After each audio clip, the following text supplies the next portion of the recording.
Okay, in this video, I'm going to demonstrate how to do a wire repair from start to finish, and I'm going to give you a little scenario to put it into context. In the previous videos, I went through how to perform connector removal or terminal remover from connectors, and we also did soldering. So in this one, I kind of want to take you through the whole start to finish and how we seal the wire up when we're done. In this one, I'm going to go ahead and the scenario that I want to give you would be wiring harness repair. And the problem with this is we're going to say that a power window fails to open, and generally due to a broken wire, and it could be a ground side, could be a positive side, really doesn't matter. And we have to keep in mind we perform preliminary diagnostic checks, such as check fuses, relays. We've removed the door panel from the vehicle, and we've checked power to the switch. We don't have anything going on. So now we've gone ahead and removed the connector from the power window motor, verified, we've got a ground, but we just don't have power. And usually this is caused by just the constant flexing that goes on of the wiring harness. As you open and close the door, you can see that this harness, well, it's going to be stressed over time. So with that said, we're going to need to get inside of here and find out what's going on. So I'm going to move you around to this other side so you can get a little bit better look.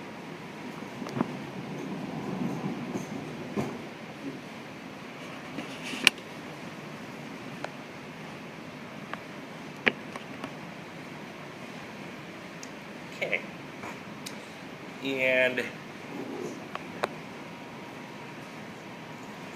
okay, so what I'm going to do is I've already got my soldering iron heated up because, well, I know I'm going to be doing some soldering. So I'm going to go ahead and open up this wiring harness section because this would be the part between the sheet metal of the door body or door jamb, and this would be the side that's connected to the door, and you can just once again see that flexing action. So I'm suspicious that the broken wire is going to be in here, and usually it is. So get yourself a box of razor blades, keep those in your toolbox, and this is what it's for. I'm going to gently cut that sheathing back, and I'm going very carefully. Probably asking yourself, how do you not cut the wire when you do this? Well, I'm not really digging in. Okay, I'm just sort of, it's just electrical tape. I'm just cutting away enough to where I'm not going to damage any wires in there. So,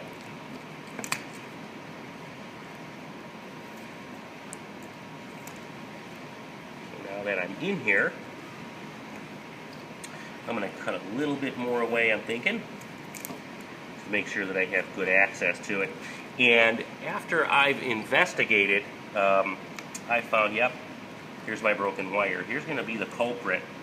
And I'm looking at the wire itself, and I noticed that there is no significant oxidation going on, that green color we typically get in Northeast Ohio. So it's just a standard break, and that does happen.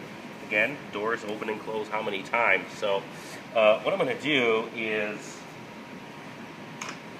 grab our pair of wire strippers. And the automatic strippers do work great. However, if we're working in a door jamb, it's kind of hard to get in there. So these are usually going to be a little bit better for those hard to get to spots. Okay.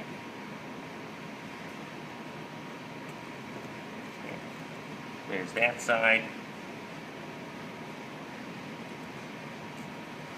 And there's that side. I'm done with those.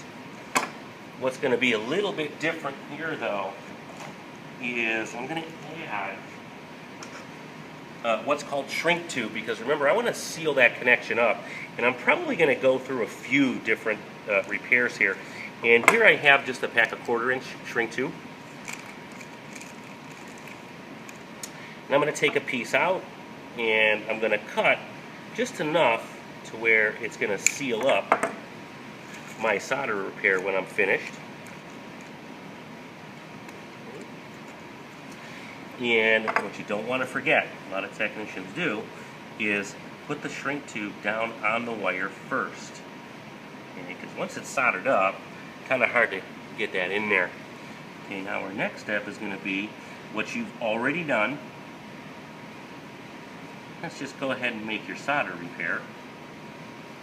And by now, most of you are proficient with that.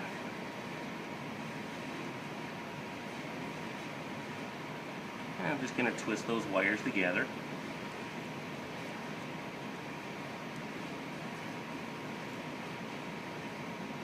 I may actually need to cut a little bit more sheathing away, and this happens. And sometimes, if it's bad enough, you may even need to add a little bit of wire in there. But it seems like after I moved a little bit more electrical tape, I took it away. That was that little extra bit of room there that I needed.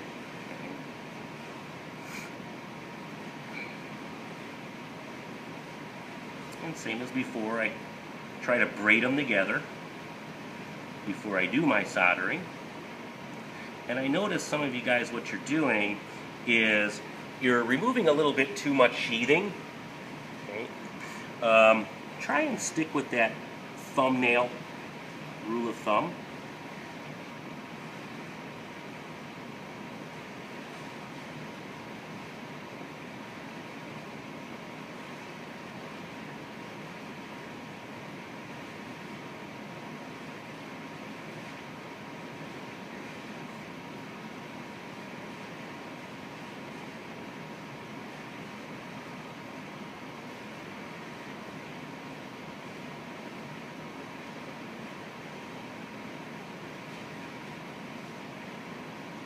I'm just applying enough solder on there where I make sure the whole wire is covered, and sometimes I like to get that iron underneath and it'll help pull that solder through. You just got to be patient, wait a little bit, you know, and make sure that we get it all on there.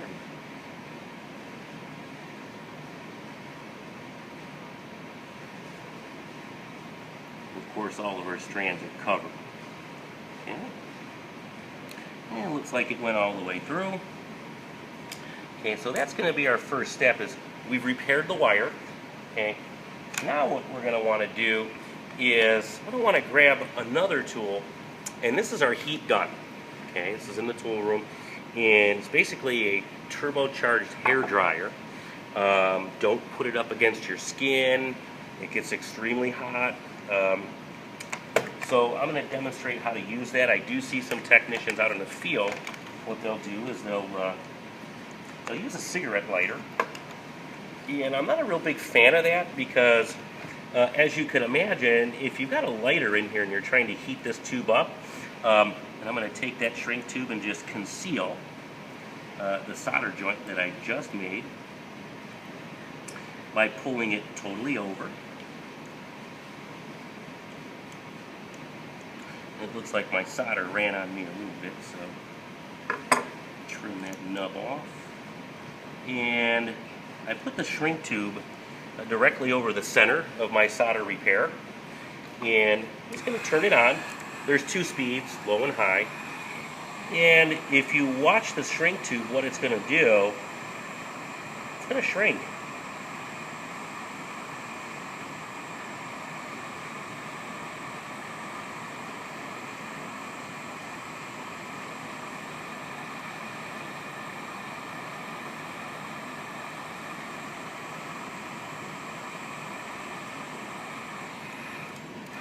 Okay. And the idea behind the shrink tube is to seal off the wire, preventing any moisture from getting inside there and causing contamination further on down the line. The last step that we're going to need to do is cover the wiring harness back up. And for that, we're just simply going to use a little bit of duct tape, or electrical tape rather.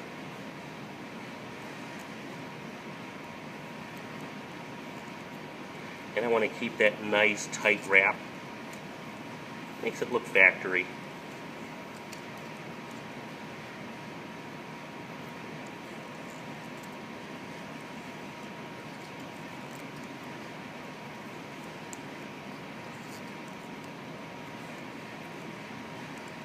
Okay, and I'm going to stop right there because I wanted to show you another method of taping that up. And I'm going to show you this because if we're working in a tight spot such as a door jamb, you may not be able to fit this very large roll of tape. So somebody showed me this a long time ago, and it does work really well. Is I'm just taking a 1/4 inch drive socket, small socket. I'm going to wrap some of that tape around that socket. And this is just making a big roll of tape into a little roll of tape. And I'll put enough on there to make sure I get the whole job done. Tear it off. And I got that little roll of tape, and watch this. And if I'm in a real tight spot, it's easier to fit a smaller roll of tape. This way I can stretch it out as I'm wrapping and give it that really nice original equipment from the factory appearance. Because my thought is that when I'm done with the repair, it should look like no one was ever even in there, okay? And of course, we look at the harness. I've made my repair. I've soldered it. I put a section of shrink tube on there. I've sealed it up from the elements, and of course, I resealed over the outer part of the harness with electrical tape. That's an everlasting repair. It's going to last longer than the car. So keep these little tips in mind as you're going along through wire repair, and I hope this helps.